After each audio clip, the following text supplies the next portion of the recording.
कमल नैन मधुर ban coat San संग सो कहत मां जशोद जिन देही भात खाए जियो वाहेगुरु वाहेगुरु वाह जियो वाहेगुरु भगवान श्री कृष्ण को बोला गुरु ग्रंथ साहब। गुरबाणी में लिखा है किते कृष्ण से कीट कोटे उपाय, किते राम से मेट डारे उपाय। यानी कि ईश्वर जी ने करोड़ों ही रामचंद्र जी, करोड़ों ही श्री कृष्ण जी को बनाया और उनका नाश कर दिया। यानी कि उस ईश्वर ने क्या किया, दानवों को भी बनाया और देवताओं को भी बनाया और उनके बीच में नफरत डाल के उनको आपस में लड़वा दिया। गुरु ग्रंथ साहब जी का भगवान श्री कृष्ण को ही वाहेगुरु बोला, और किसी को नहीं। यानी ईश्वर ने कृष्ण जी को बनाया, कृष्ण जी ने ईश्वर को नहीं बनाया। तो कृष्ण जी भी एक कृत है, कर्ता पुरख नहीं है। वाहेगुरु जी का खालसा, वाहेगुरु जी की फतेह। मेरा नाम कमलप्रीत सिंह है और मैं कनाडा में रहता हूँ।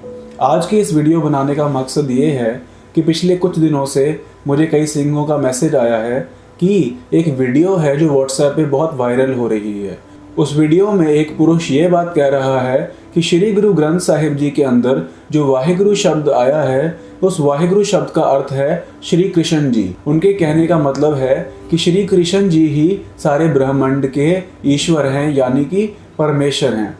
तो ऐसा उनका मानना है और इस बात का पक्ष रखते हुए उन्होंने गुरबाणी की कुछ पंक्तियों का भी इस्तेमाल किया है, जैसे कि कवल नैन मधुर बैन कोट सैन संग सोब कहत मां जशोद जिसह दही भात खाए जियो। इसी प्रकार देख रूप अत अनूप मोह महा मग बई किंकनी शब्द चमत्कार खेल पाए जियो। काल कलम हुक्म हाथ कहो कौन मेट सकै ईश बम ज्ञान ध्यान तरत ही है चाहे जियो। सत साच श्री निवास आदि पुरख सदा तुही वाहे गुरु वाहे गुरु वाहे गुरु वाहे जियो। तो इस प्रकार के जो शब्द गुरबाणी में आए हैं, इनका भी उन्होंने गलत अर्थ करके संगत को गुमराह करने की कोशिश की है। तो इस वीडियो में इन शब्दों का और गुरबाणी के अन्य शब्दों का हम सही अर्थ करके आपको बताएंगे, ताकि आपके मन में जो भी शंका उठा है या जो भी गलतफहमी पैदा हुई है वो दूर हो जाएगी। पर उससे पहले आइए हम उस वीडियो क्लिप को सुनते हैं जिसमें गुरबाणी के अर्थ गलत किए गए हैं। कमल नैन मधुर बैन कोट सैन संग सो कहत मां जशोद जिन देही भात खाए जियो वाहेगुरु वाहेगुरु वाह जियो। वाहेगुरु भगवान श्री कृष्ण को बोला गुरु ग्रंथ साहब। सच साच श्री निवास आदि पुरख सदा तुही वाहेगुरु वाहेगुरु वाह जियो। ईस बम ज्ञान धन धरती ये चाहे जियो वाहेगुरु वाहेगुरु वाह जियो। यमुना के कुल खेलियो जिन गिंद जियो वाहेगुरु वाहेगुरु वाह जियो। सच साच श्री निवास आदि पुरख सदा तुही वाहेगुरु वाहेगुरु वाह जियो। सुध चित भगते भेख तरो हरना कश नख बधार जियो वाहेगुरु वाहेगुरु वाह जियो। सारा वाहेगुरु भगवान श्री कृष्ण को बोला। एक कृष्ण सर्वदेवा देव देवा आत्मा आत्मा वासुदेव सी जेको जाना भयो नानक ताका दास सोई निरंजन देव। निरंकार सहाकार कट कट में वासी भगवान श्री कृष्ण परमेश्वर है, ईश्वर नबी ईश्वर है, गुरु ग्रंथ साहब में बोला। इसका मतलब गीता जी और गुरु ग्रंथ साहब का संदेश अलग नहीं, एक ही है। अच्छा, एक ही संदेश है। गुरु ग्रंथ साहब जी का भगवान श्री कृष्ण को ही वाहेगुरु बोला। अच्छा, और किसी को नहीं। तो जैसे कि आपने देखा, गुरबाणी के सही अर्थों की सोझी ना होने के कारण इन्होंने श्री कृष्ण जी को ही गुरु ग्रंथ साहिब जी में आए वाहेगुरु शब्द जी के साथ जोड़ दिया। तो इस वीडियो में हम कोशिश करेंगे कि इन गुरबाणी के शब्दों की सही व्याख्या आप तक पहुंचाई जाए, सो दैट किसी के मन में कोई डाउट ना रह जाए। क्योंकि सतगुरु जी सारे जगत के कल्याण के लिए हम सबको ज्ञान दे रहे हैं, और यदि उस ज्ञान को गलत तरीके से यानी मिस इंटरप्रेट करके समझ लिया जाए तो किसी का आध्यात्मिक जीवन खराब हो सकता है। तो इसलिए ये हमारा फर्ज बनता है कि गुरबाणी के सही अर्थ लोगों तक पहुंचाए जाए। और हाँ, ये बात मैं कहना चाहता हूँ कि कोई भी इंसान यदि कृष्ण जी की भक्ति करना चाहता है या करता है तो उसे मुबारक हो, वो ज़रूर करे। हमें उससे कोई भी आपत्ति नहीं है। परंतु यदि कोई पुरुष यह दावा करे कि गुरु ग्रंथ साहिब जी में आए वाहिगुरु शब्द श्री कृष्ण जी की उपमा कर रहे हैं या फिर श्री कृष्ण जी ही सारे ब्रह्मांड के ईश्वर यानी परमेश्वर हैं, तो उस बात से हम सहमत नहीं हो सकते, क्योंकि गुरु ग्रंथ साहिब जी में और गुरु नानक देव जी से गुरु गोबिंद सिंह जी तक इस बात को नहीं माना गया, इसको प्रमाण नहीं दिया गया। और इस वीडियो में हम आपको सारे सबूत और तथ्य देंगे। तो आइए शुरू करते हैं। सबसे पहले हम ये जानते हैं कि श्री गुरु ग्रंथ साहिब जी के मंगलाचरण में उसके अंदर ईश्वर का वर्णन किस प्रकार किया गया है। तो गुरु ग्रंथ साहिब जी में लिखा है, एक ओंकार सतनाम कर्ता पुरख निरभव निर्वैर अकाल मूरत अजूनी सैभं गुर प्रसाद। यानी एक ओंकार, परमेश्वर सबका प्रकाशक एक ही है और इसी के अंदर ही अकाल मूरत और अजूनी सैभं भी लिखा है। अकाल मूरत यानी कि जिसकी मूरत अकाल हो, अकाल यानी काल से रहित हो, जिसके ऊपर काल का कोई भी प्रभाव ना हो। ईश्वर के ऊपर समय का प्रभाव नहीं पड़ सकता। क्यों? क्योंकि ईश्वर ही है जिसने समय को बनाया है और जिसने समय का नाश कर देना है। हर किसी का काल आता है, यानी कि हर किसी की मौत भी आती है, हर किसी के जन्म और मरण का समय भी आता है। लेकिन ईश्वर का ना तो जन्म का समय आता है, ना उसकी मृत्यु का समय आता है और ना ही उसके ऊपर काल या समय का कोई भी जोर चलता है। इसी प्रकार अजूनी सैभं, अजूनी यानी कि ईश्वर जूनियों में जन्म मरण के बंधनों में नहीं पड़ता। ईश्वर जो है जन्म और मरण से रहित है और ईश्वर कर्ता पुरख है, यानी ईश्वर करने वाला है। ईश्वर किसी की कृत नहीं है, ईश्वर को किसी ने बनाया नहीं है। तो सवाल उठता है, तो फिर ईश्वर का अस्तित्व कैसे है? How did God come into the world?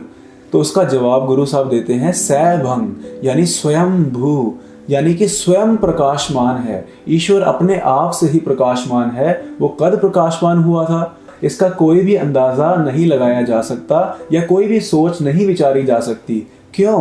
क्योंकि टाइम तो ईश्वर का ही बनाया हुआ है। तो ईश्वर किस टाइम में हुआ इसका कोई भी पता नहीं लगा सकता। तो यानी कि ईश्वर वो है जो अकाल है, जो अजूनी है, जो स्वयं प्रकाशमान है और वो एक ही है। अपने परमेश्वर जी की उपमा में गुरु अर्जन देव साहिब जी फरमान करते हैं, कोट बिशन कीने अवतार, कोट ब्रह्मंड जाके धर्मशाल, कोट महेश उपाय समाये, कोट ब्रह्मे जग साजन लाए। ऐसो धनी गोविंद हमारा, बरन न साको गुण विस्तारा। गुरु अर्जन देव जी कहते हैं, ऐसो धनी गोविंद हमारा, हमारा जो गोविंद है, हमारा जो ईश्वर है वो ऐसा है, उसके गुण तो इतने बेअंत है कि उसका वर्णन करना ही औखा है। वो गोविंद ऐसा है जिसने करोड़ों ही विष्णु अवतारों को पैदा किया है, जिसके करोड़ों ही ब्रह्मांड बनाए हुए हैं और जिसने करोड़ों ही महादेव महेश जैसे देवताओं को बनाया है और उनका विनाश भी किया है। और उसी ईश्वर ने करोड़ों ही ब्रह्माओं की रचना की है जो ब्रह्मे सृष्टि को बनाने की ड्यूटी निभाते हैं। तो यानी कि जैसे कि माना जाता है कि ब्रह्मा विष्णु महेश त्रिदेव की फिलॉसफी है, तो गुरु साहब कहते हैं परमेश्वर वो है जिसने एक नहीं करोड़ों ही ब्रह्मे बनाए हैं, एक नहीं करोड़ों ही विष्णु बनाए हैं, एक नहीं करोड़ों ही शिव बनाए हैं और बना के उनको मिटाया भी है और फिर दोबारा बनाया भी है। तो इस प्रकार गुरु ग्रंथ साहिब जी में ईश्वर की महिमा लिखी गई है। तो आइए अब हम बात करते हैं श्री कृष्ण जी की। श्री कृष्ण जी के बारे में लगभग सब जानते हैं कि वो विष्णु जी के अवतार थे और विष्णु जी के बहुत सारे अवतार हुए हैं, जैसे कि श्री रामचंद्र जी, श्री कृष्ण जी, कछुआ अवतार, मछली अवतार, परशुराम और इसके अलावा और भी कई प्रकार के अवतार हुए हैं और एक कल्कि अवतार भी आने वाले समय में होएगा, इस प्रकार माना जाता है। तो इस प्रकार गुरु ग्रंथ साहिब जी में भी विष्णु जी के अवतारों का वर्णन आया है और इसी प्रकार गुरु गोबिंद सिंह जी ने भी 24 अवतारों की यानी कि विष्णु जी के 24 अवतारों की कथा भी लिखी है। तो 24 अवतार की कथा में लिखा है कि जो 24 अवतार कहाए तिन भी तुम प्रभ तनक न पाए, कि हे ईश्वर जो आपने 24 अवतार बनाए, ये जो 24 अवतार थे विष्णु जी के, इन्होंने भी प्रभु की प्राप्ति नहीं की, ये भी प्रभु को पा नहीं सके। तो विष्णु जी के जितने भी अवतार हुए, जैसे कि नरसिंह अवतार, परशुराम अवतार, श्री रामचंद्र जी, श्री कृष्ण जी, नेहकलंक अवतार, कल्कि अवतार, तो ये जितने भी अवतार हैं इन सब के अंदर ईश्वर की कुछ शक्ति थी, लेकिन ये सब ईश्वर नहीं थे। ये सब ईश्वर के बनाए हुए थे, ये खुद ईश्वर नहीं थे। और ये बात गुरबाणी में स्पष्ट ही आ चुकी है। फिर जैसे कि हमने बात की थी कि ईश्वर तो अकाल है, उस पे काल का कोई जोर नहीं चलता। गुरबाणी में लिखा है कि जिते राम से कृष्ण होए बिशन आए, तित्यो काल खापा ना ते काल काए। यानी कि जो कृष्ण जी जैसे, जो रामचंद्र जी जैसे विष्णु जी के अवतार हुए, इन सबको काल ने विनाश कर दिया, पर ये काल का कुछ नहीं बिगाड़ पाए। इसी प्रकार 33 सवैये में गुरु गोविंद सिंह जी लिखते हैं, को दिजेश को मानत है और को महेश को एश बता है, को कहे विष्णु विष्णायक जाहे भजे अग औग कटे है, 12,000 विचार अरे जड़ अंत समय सब ही तज जय है, ताही को ध्यान प्रमाण हिए जो थे अब हैं और आगे ऊ हुए हैं। यानी कि कोई कहता है कि ब्रह्मा जी भगवान है, कोई कहता है कि शिव जी भगवान है, कोई कहता है कि विष्णु जी भगवान है, पर गुरु गोविंद सिंह जी कहते हैं कि इस भ्रम में मत रहना कि ये ईश्वर हैं। अंत समय पे इन सब ने तुम्हारा साथ छोड़ देना है, जब तुम्हारे कर्मों का लेखा जोखा होगा, और उस समय सिर्फ ईश्वर की भक्ति ही काम आएगी। वो ईश्वर जो सदा स्थिर है, जो पहले भी था, अभी भी है और आगे भी रहेगा, यानी कि जो अकाल है। इसी प्रकार गुरु गोविंद सिंह जी कहते हैं, क्यों कहो कृष्ण कृपानिध है, के काज ते बद्धक बाण लगायो, और कुलीन उधार जो कह तो अपनो कुल नाश करायो, आद अजोन कहाय कहो किम देवक के जठरंतर आयो, तात न मात कह जे को ते क्यों बस देव बाप कहायो। यानी कि जो ईश्वर आदि काल से है, जो अजोनी है, कभी यूनियों में नहीं आता, तो उसको तुम क्यों कहते हो कि वो ईश्वर देवकी जी के गर्भ में आ गया? ईश्वर तो गर्भ में नहीं आता है, वो अजोनी है, जूनियों में नहीं आता है। इसी प्रकार तात न मात कहे जेह को ते क्यों बस देव बाप कहायो। जिस ईश्वर का ना तो कोई माँ है, ना ही जिस ईश्वर का कोई बाप है, उसके पिता का नाम वासुदेव कैसे पड़ गया? ईश्वर को बनाने वाले वासुदेव थोड़ी थे। ईश्वर को बनाने वाले कोई माता पिता नहीं हुए।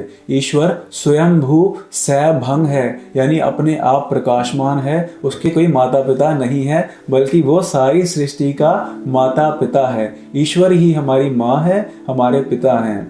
और यही बात भगत कबीर जी भी कह रहे हैं, तुम जो कहत हो नंद को नंदन, नंद को नंदन का कोए, तरन आकाश दसो दिश नाही, तब एह नंद कहाँ थोरे, संकट नहीं परै जोर नहीं आवे, नाम निरंजन जाको रे, कबीर को स्वामी ऐसो ठाकुर, जाको माई न बापो रे। कबीर जी कहते हैं, हमारे स्वामी, हमारे ईश्वर तो वो हैं जिनके ना कोई माँ है, ना कोई बाप है। वो कभी जोनों में नहीं आते, कभी संकट में नहीं पड़ते। उनका नाम निरंजन है, वो माया से रहत हैं, वो माया में नहीं है। इसी प्रकार कबीर जी आगे कहते हैं, हक सच खालक खलक में आने, श्याम मूरत ना है। यानी कि हमारे जो हक सच खालक हैं, हमारे जो सच्चे वाहिगुरु हैं, सच्चे सृष्टि को बनाने वाले हैं, वो खलक में आने, अपनी खलकत के अंदर ही परवेडिंग हैं, यानी कि व्यापक हैं। और वो श्याम मूरत ना है, वो सिर्फ एक काली मूरत नहीं है, यानी कि वो सिर्फ एक कृष्ण जी नहीं है, वो इस ब्रह्मांड के रचयिता परमेश्वर जी सारी सृष्टि में व्यापक हैं अपनी शक्ति द्वारा। इसी प्रकार गुरबाणी में लिखा है, किते कृष्ण से कीट कोटे उपाय, किते राम से मेट डारे उपाय। यानी कि ईश्वर जी ने करोड़ों ही रामचंद्र जी, करोड़ों ही श्री कृष्ण जी को बनाया और उनका नाश कर दिया, और वो ही सारे संसार के कर्ता धर्ता हैं। इस प्रकार पंक्तियां तो अनेक हैं, प्रमाण भी अनेक हैं, परंतु मुझे लगता है कि जितनी विचार हमने की, इतने से स्पष्ट हो जाता है कि श्री गुरु ग्रंथ साहिब जी के अनुसार श्री कृष्ण जी परमेश्वर या फिर वाहिगुरु नहीं हैं। कृष्ण जी की रचना ईश्वर ने की है और ईश्वर ही कृष्ण जी का विनाश भी कर देता है।